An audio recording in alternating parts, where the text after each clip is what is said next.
میں جناب chief guest صاحب کا شکریہ ادا کروں گا کہ آپ نے اپنی مصروفیت میں سے ٹائم نکالا،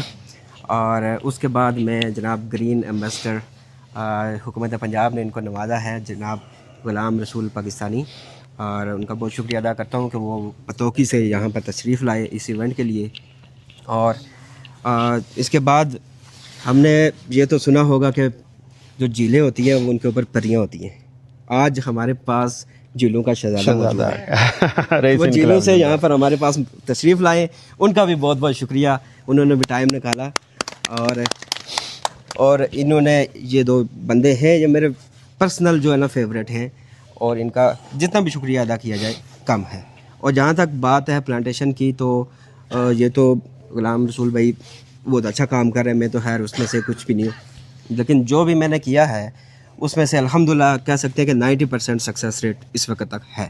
ان میں سے جتنے پلانٹ لگائے ہیں ان میں سے 90% کامیاب ہیں۔ باقی بات ہوتی ہے ٹورزم کی، چونکہ کانفرنس ٹورزم کی ہے، تو ٹورزم کا مطلب ہوتا ہے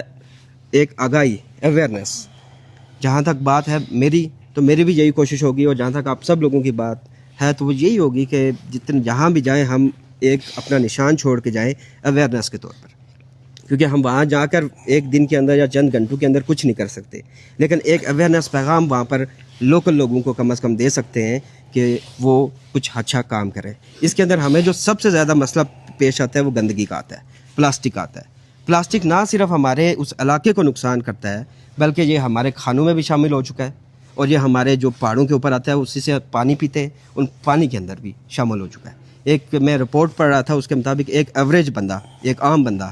ایک ہفتے کے اندر اتنی پلاسٹک کھاتا ہے کہ اس سے ایک جو آپ کا ATM کارڈ ہوتا ہے نا وہ بن سکتا ہے۔ یہ ایک کسی یونیورسٹی کی تھی، مجھے یونیورسٹی یاد نہیں ہے، وہ انٹرنیشنل یونیورسٹی تھی، لیکن اگر ایک بندہ اتنی پلاسٹک کھا جاتا ہے اس کو پتہ ہی نہیں ہے کہ میں کھا رہا ہوں، تو پھر ہمیں اس پلاسٹک کو جو ہے نا بہت زیادہ سیریس لینا پڑے گا۔ پلانٹیشن، واٹر سیو کرنا اور یہ پلاسٹک جو ہے، یہ تین جو ہے نا جب تک ہم ان چیزوں کے لیے کام نہیں کریں گے تو میں سمجھتا ہوں کہ ہم کبھی بھی آگے اپنی نسلوں کو جو ہے نا کامیاب نہیں کر سکتے ان ٹرم آف ہیلتھ، صحت کے لحاظ سے۔ یا ٹورزم کی بات کریں تب بھی جو گندی جگہ ہوگی وہاں پہ کوئی بھی ٹورسٹ آنا پسند نہیں کرے گا۔ پلاسٹک سب سے جو مین ریزن ہے گندگی کی وہ پلاسٹک ہے، تو میں یہی کہوں گا کہ پلاسٹک کو اوائڈ کریں جتنا ممکن ہو سکتا ہے، اور اپنے علاقوں کو اور اپنی صحت کو، اپنے بچوں کو اس پلاسٹک سے بچائیں تاکہ آگے جو ہے نا زندگی ہماری خوشحال گزرے۔ بہت شکریہ جی، بہت